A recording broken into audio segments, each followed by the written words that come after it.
There are wounds that stretch far beyond one lifetime. There are voices silenced by fear, shame, and power. And then there are those who dare to speak, survivors who refuse to let silence define their legacy. Today, we stand with the survivors of this Epstein case. Their stories are not political. Their pain is not up for debate. They are human beings whose courage is reshaping how we, as a nation, confront abuse and exploitation.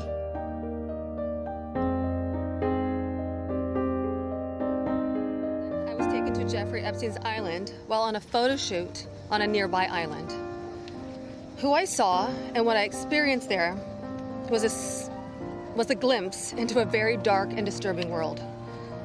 For years after, I tried to avoid Jeffrey, but he had introduced me to Katie Ford, the owner of the Ford Modeling Agency. Epstein's reach went to the very top of fashion, arts, and entertainment. This did not just happen to underage girls in Florida. In New York City, hundreds of young, ambitious women were abused by him.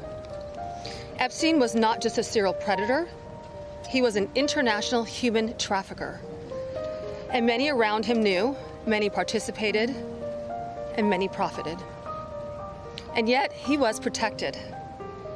So I stand here today for every woman who has been silenced, exploited, and dismissed. We are not asking for pity. We are here demanding accountability, and I'm demanding justice. Congress must choose. Will you continue to protect predators, or will you finally protect survivors? And also, I would like to announce here today, us Epstein survivors have been discussing creating our own list. We know the names. Many of us were abused by them. Now, together as survivors, we will confidentially compile the names we all know. When we hear their voices, we hear not only the story of what was stolen from them, but also the strength it takes to reclaim their truth. Each word spoken is a step toward healing, not just for them, but for every family that has endured the silence of abuse. My name is Shantae Davies, and I'm here before you today as a survivor of decades of pain, trauma, and betrayal at the hands of Ghislaine Maxwell and Jeffrey Epstein, and the people who enabled them, and a government that for far too long refused to help. In 2002, I was living in California, a young woman with high aspirations of becoming an actress. I was already beginning to make a name for myself in the industry. A person I trusted, someone I thought was a friend, invited me to meet a powerful woman who could help advance my career. That woman happened to be Ghislaine Maxwell. I was asked to give her a massage, though I had almost no experience, and when I did, she praised me and promised introductions to someone enormously powerful, someone who could change the course of my life, and that man was Jeffrey Epstein. It takes extraordinary bravery to speak out in the face of doubt, scrutiny, and division. To every survivor, your courage is breaking through the walls of denial, making it harder for abuse to remain hidden in the shadows. Yes. He bragged about his powerful friends, including our current president, Donald Trump. It was his biggest brag, actually. And while what I endured will haunt me forever, I live every day with PTSD. I live as a mother trying to raise my child while distrusting a world that has betrayed me. This kind of trauma never leaves you. It breaks families apart. It shapes the way we see everyone around us. But one thing is certain, unless we learn from this history, monsters like Epstein will rise again. There are files, government files, that hold the truth about Epstein, who he knew, who owed him, who protected him, and why he was allowed to operate for so long without consequence. Why was Maxwell the only one held accountable when so many others played a role? Why does the government hide this information from the public? This secrecy is not protection, it's complicity. And as long as the truth is buried, justice will remain out of reach. In the midst of their courage, the survivors were forced to face not only their own painful truths, but also dismissive words from the highest levels of power. One reporter asked him about the president calling their case a hoax. Listen now, not to the politics, but to the strength of the survivors who refuse to let their truth be erased. Yes. Yeah. This question would be for the survivors, Mr. Edwards. The president has said that this Epstein issue is a hoax, is the word that he used. Can we get your reactions to what you think when you hear him say that? I'll answer that. Mr. President Donald J. Trump, I am a registered Republican, not that that matters because this is not political. However, I cordially invite you to the Capitol to meet me in person so you can understand this is not a hoax. We are real human beings. This is real trauma. What does it feel like emotionally to hear that? Devastating. It's being gutted from the inside out. Not that I would know what that feels like, but I imagine it's the anxiety buildup with the depression and the survival mode, and then your nervous system goes limp and ironically is shot. And it feels like you just want to explode inside because nobody, again, is understanding that this is a real situation. These women are real. We're here in person. To say that it's a hoax is just not... Please humanize us. I would like Donald J. Trump and every person in America and around the world to humanize us, to see us for who we are and to hear us for what we have to say. There is no hoax. The abuse was real. Now, what goes on behind closed doors, I can't speak for that. What happens around the world politically, I cannot speak for that. But I am here with all of these women, including our attorneys, and I would be more than happy to meet with him, and I will meet him halfway. Ms. Edwards, if any of the victims could respond to the news from recently about Ghislaine Maxwell being transferred to a lower security prison in the aftermath of speaking to Todd Blanche. You want that one? There you go. About her transfer to Oh, yeah. Sure. I'm happy to speak to that. We were horrified to learn that she had been transferred to a prison camp. She is someone who was found guilty by a jury of sex trafficking. She not only, we often hear that she procured women for Jeffrey, which I think is a very sort of polite and minimizing term. She also participated in the abuse. She was a major architect of the scheme. And the fact that she's painted herself as a victim, I think is disgusting. And it was horrifying, I think, to us that we were not told about her prison transfer. We found out about it in the news. Just 1 minute, I think Anushka maybe has something to say. So, Anushka DiGiorgio, I testified alongside Annie at the trial of Ghislaine Maxwell. I was horrified when I found out not only had Ghislaine Maxwell been transferred to what's called a low security. It's really is like a holiday camp.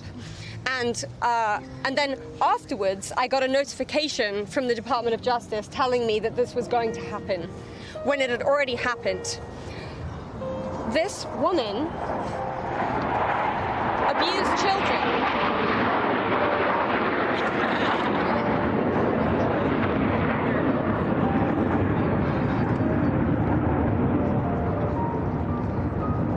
I was abused by Jeffrey Epstein and Ghislaine Maxwell for over 10 years. Ghislaine Maxwell was present for some of my abuse at the hand of Jeffrey Epstein. She was present, she was complicit, she was enabling, and it is appalling and disgusting. And it's one of my worst nightmares that she not only be transferred, but at the possibility that's very much going around that she might be pardoned. This is not okay, guys. This is not okay. And I just want to add that I think it sends a very dangerous message to our country, to the young people in our country, that someone that we all know is aware of these crimes could be given a pass. And just for the last one, the last survivor who just In our family, our legacy, we believe healing the wounds of one generation helps to heal 5 generations before and after. By standing with survivors, we declare that children deserve safety, women deserve dignity, and families deserve truth. This is how we honor our roots and change the future. Powerful people. Why can't you say the names? Could you just Why do we explain have for to? both? Why do we have to say the names when the government knows the names? And we're also scared to do so. Look what's happened to so many of the survivors that have revealed names. Yeah, I find the question about the bill. I think it's also worth saying that having represented, I think, between our firm and Boyce Schiller, hundreds of victims, and we've talked to them about the various people that they were farmed out to. So we've created somewhat of a list. Most of these individuals, the victims, are very scared to say these names because they could get sued, they're going to get attacked, and nobody protected them the first time. And that was against one person. So is there a list? There is a list, but just to dispel kind of the common theme here, every one of these women was abused by Jeffrey Epstein, and his scheme was to personally abuse women. When they reached a certain age, he did farm a section of them, some of them, out to some of his friends. That doesn't mean all of his friends. With that said, I'm more than happy to assist in helping create the list behind the scenes and see what we do with it. Survivors are not asking for attention. They're demanding justice. Right now, they urge Congress to sign a discharge petition, a procedural move that would force a vote on releasing every remaining Epstein-related document. That's flight logs, investigative files, and hidden records needed for accountability. This is more than transparency. It's about honoring survivors' courage with the truth they deserve. So Congress, hear this. It's time to act. Sign the petition. Let history remember that when survivors spoke, we responded. Let truth be our legacy.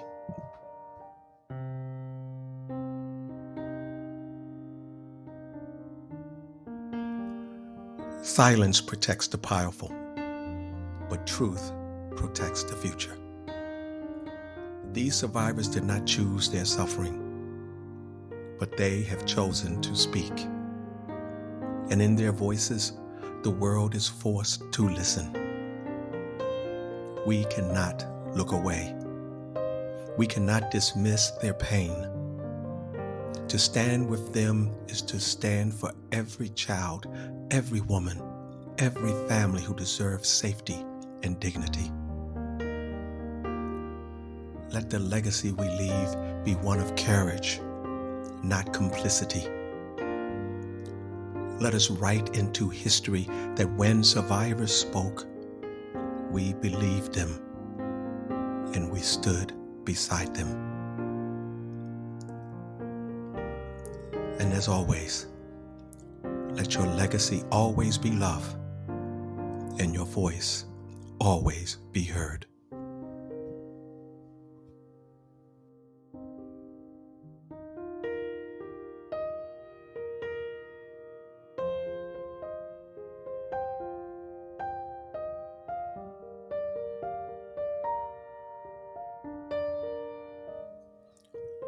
To every survivor, your courage is your humanity, and your humanity is your power. We hear you, we believe you, and we honor you. Peace.